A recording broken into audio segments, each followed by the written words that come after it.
Welcome back, YouTube. So it's been a few months since I started this series, and sorry it's taken me so long to get this next update done, but that's how life is sometimes, I guess.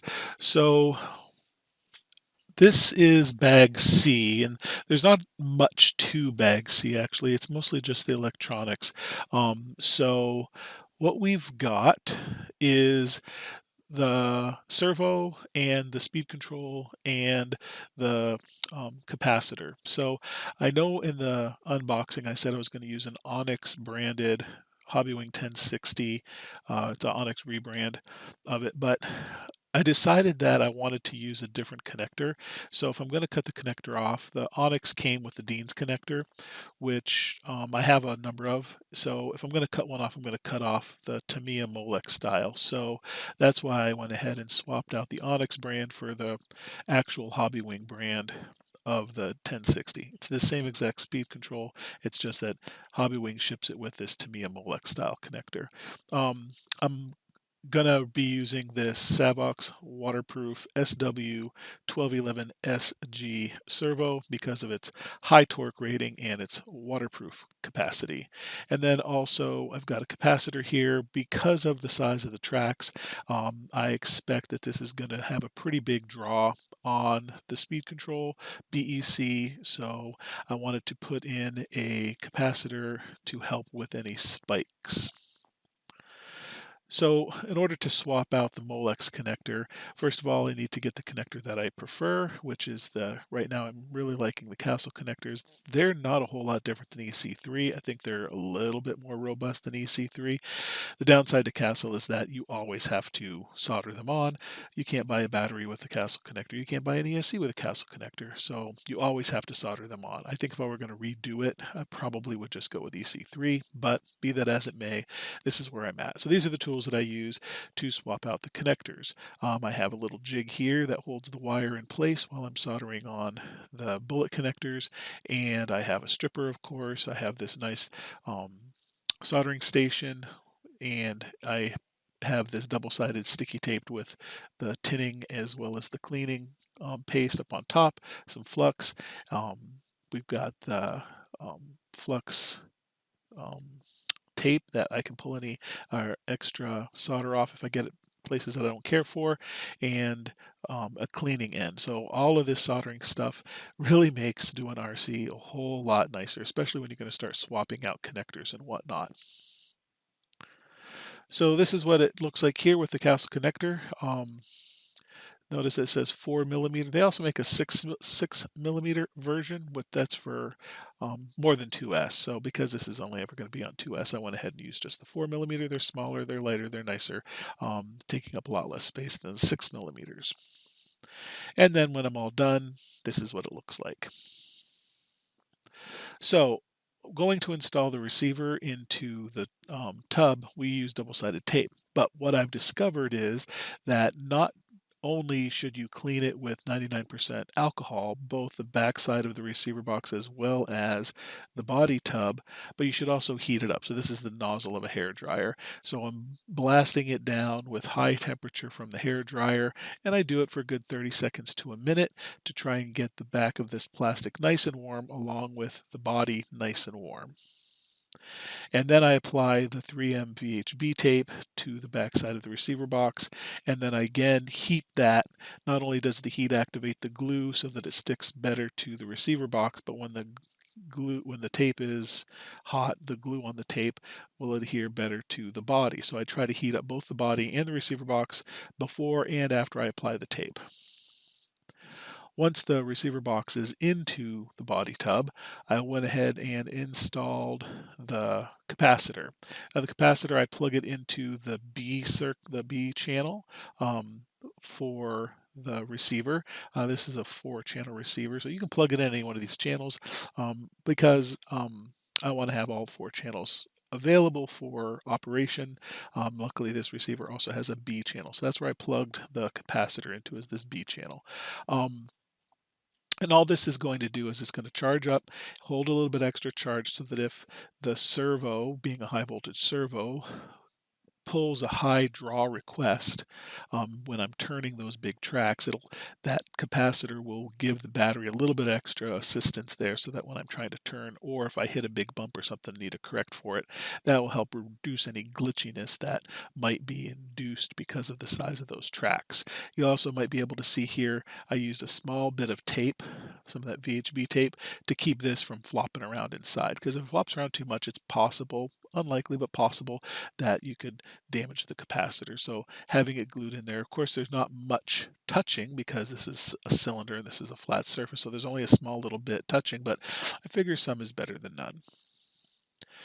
Now, under normal ideal circumstances, these bearings would be rubber shielded. In fact, these are the ones that would be most useful to be rubber shielded because they're going to be out in the muck and the mud and the, the slush and whatnot. But because I ran out of rubber shielded bearings, all I had left were metal shielded bearings, and I was exactly 4 short. So I went ahead and used the metal shielded bearings here on the outside because, one, easier to get to, don't have to disassemble anything, and two, once I do finally get around to ordering up some rubber shielded bearings, these are the easiest to change out and replace with rubber shields.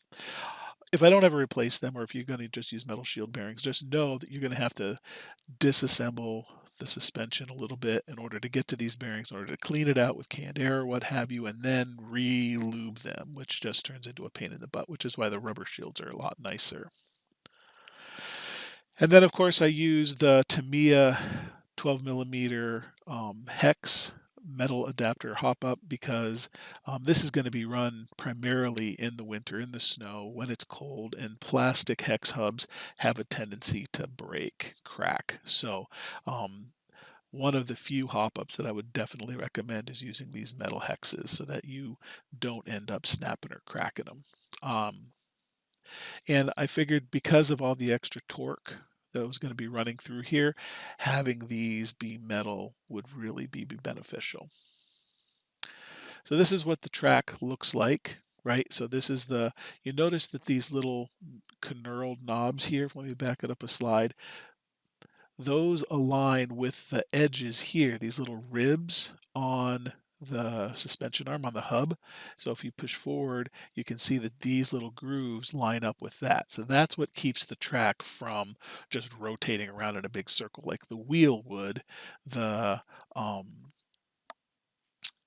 these little ribs here keep that in place so that the track module stays in position, and it's just the hub that turns the gear here, turns the gear, these little grabbers here, turns this gear here, which then engages with the track, and that's what pulls the track all the way around.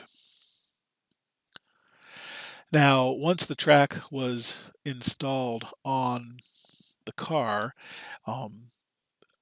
I went ahead and put a little bit of Tamiya white grease on the threads for the center cap bolt. The center cap bolt is super heavy. It's like solid metal. It's like a proper center cap, which it doesn't need to be metal. It's just a decorative cover to keep gunk and muck from getting inside this recessed area and filling up the nut that's holding the whole entire thing onto the axle right here. But that's what they did, and because it was a bit of a pain to get off, rather than using like Never Seas or something that I would on a proper lug nut on a one-to-one car, I just put a little bit of grease here so that it would come off a little bit easier the next time I need to pull those off.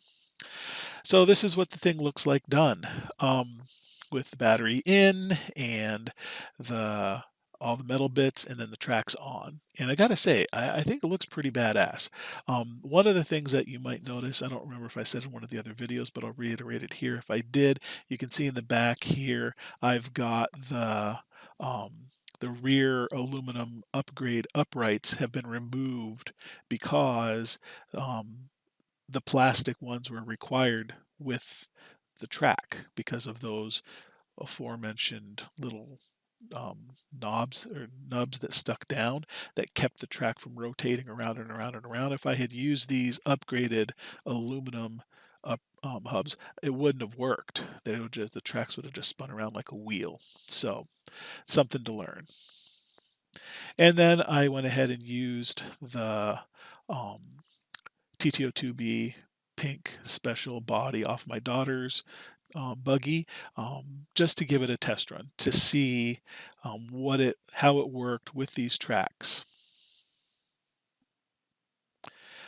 And we ended up getting a small snowfall shortly after I built it, so I charged up the battery and stuck it all together and went out to give it a run to see how it would go. Now, what I'm doing here is I've used a GoPro camera clipped to the bill of a baseball cap. So I apologize for the quality of the video. It might not be the highest quality ever, but it certainly will be enough to give you an idea of how well it runs. Okay, so we got a dusting last night, and I'm using my daughter's Neo Scorcher pink special body on this because I haven't painted up the dual ridge body or fin. But I want to give this a try to see how this truck motor is going to work. I'm a little concerned that it might not be fast enough actually. So we'll go full blast, see how it does in the snow, see how it does for speed. Well, it is definitely not fast enough because that's full blast with a fully charged battery.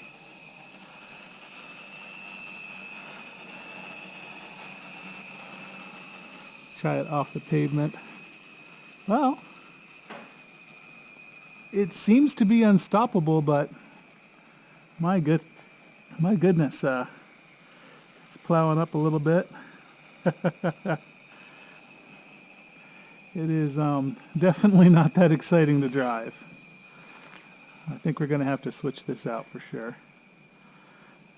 My fear is that putting more power down is going to cause the tracks to skip.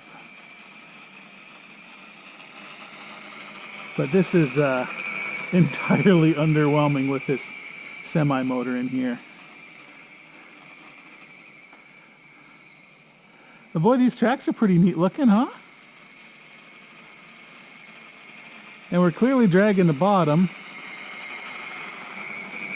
You can see where it's creating scuff marks in the snow.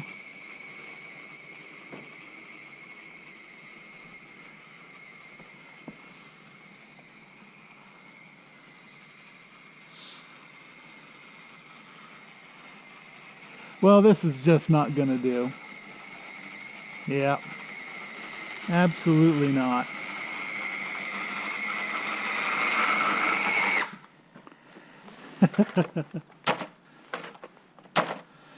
Well, the suspension seems like it works out quite well.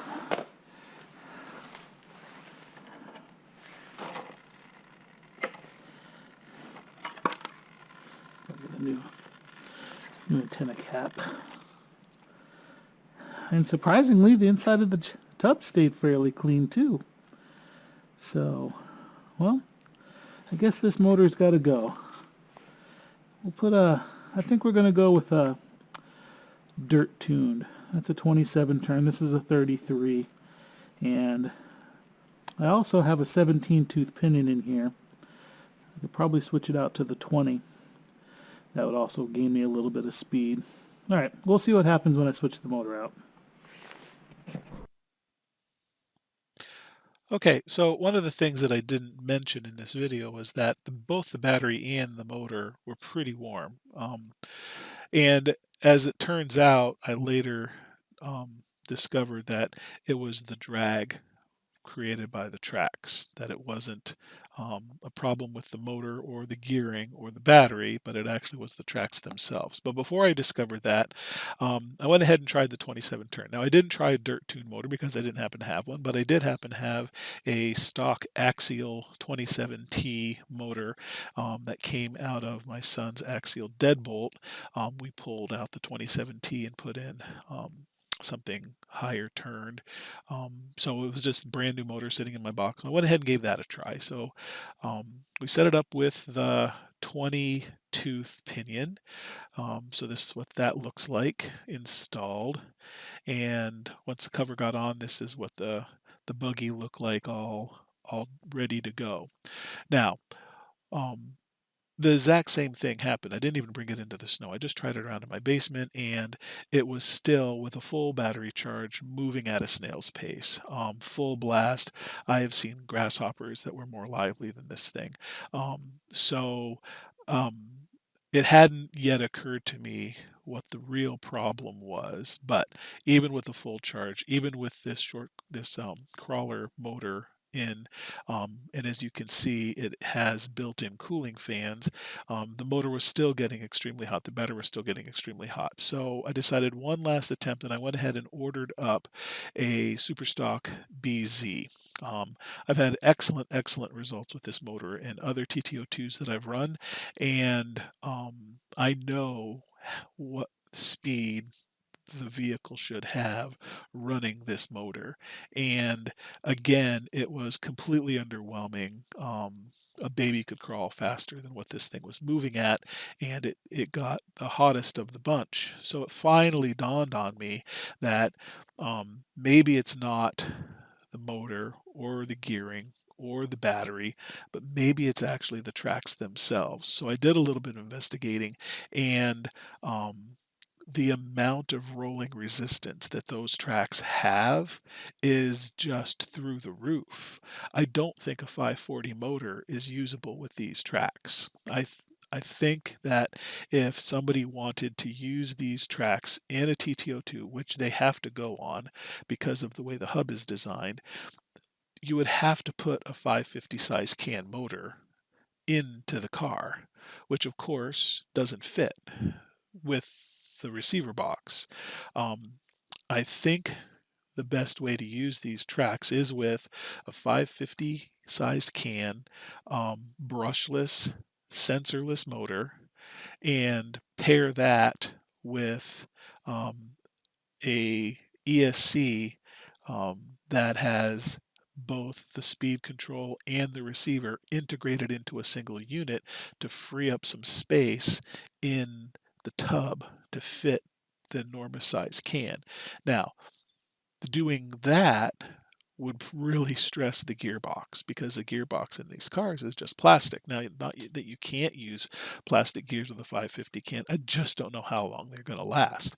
So I made the decision that these tracks just weren't really usable. And I went ahead and made, but I still need something to drive in the wintertime.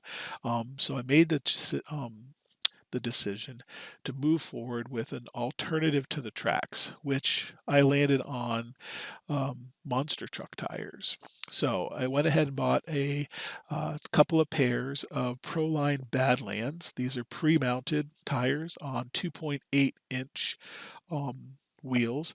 Now, the nice thing with these rims is that they have a changeable insert, so you could adjust the offset simply by changing which insert you put. Now, you can see the insert is right here, right? These are the inserts that I did not use because obviously the bag is empty. So these are the inserts I did not use. And this is what the thing looks like. It's ridiculous, right? With the monster truck tires on the TT-02 chassis. Now, I went ahead and kept the super stock motor because that was in there. And I haven't run it yet.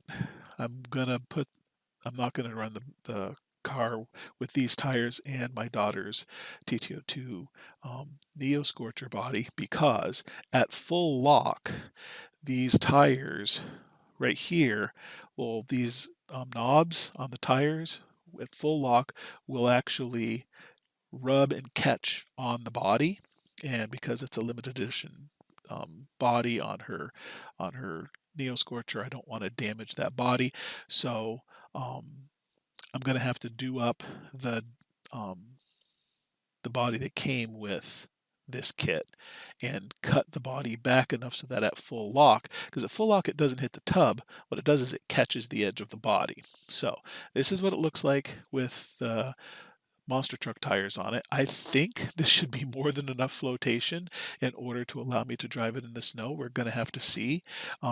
This is what it looks like with her Neo Scorcher and stock wheels and tires compared to these absolutely ridiculous monster truck 2.8 tires. So, um, that's pretty much it for bag C. If I skip through here to see what else is in bag C, it's mounting the body. So that's it. So the last thing I need to do is paint up the body, which I've got a color scheme in mind. Um, I think I'm going to play off of her limited edition pink, so that running our two TT-02Bs together, they'll look like they're part of the same family. Um, but at any rate, that'll be in the next and last video. I'll also make sure once I get the body painted up and stuff that I get some video, better video than I did with the GoPro on the baseball cap, I promise, of the body with the big tires on it so you guys can see how well that works. So stay tuned. And remember, if you like the video, go ahead and leave a like. Go ahead and comment. I do my best to comment back when I see the comments. And I'll try my best to get the last installment of this up soon. But I don't know when I'm going to be able to paint. It's like 12 degrees outside right now, and I can't paint inside because the fumes will just drive my wife crazy. So um, I'll see if maybe there's a way I can heat up the garage or something to where I can get it painted soon. But it might not be for a little bit until I get the next video up. So thanks for watching, and I'll see you in the next episode.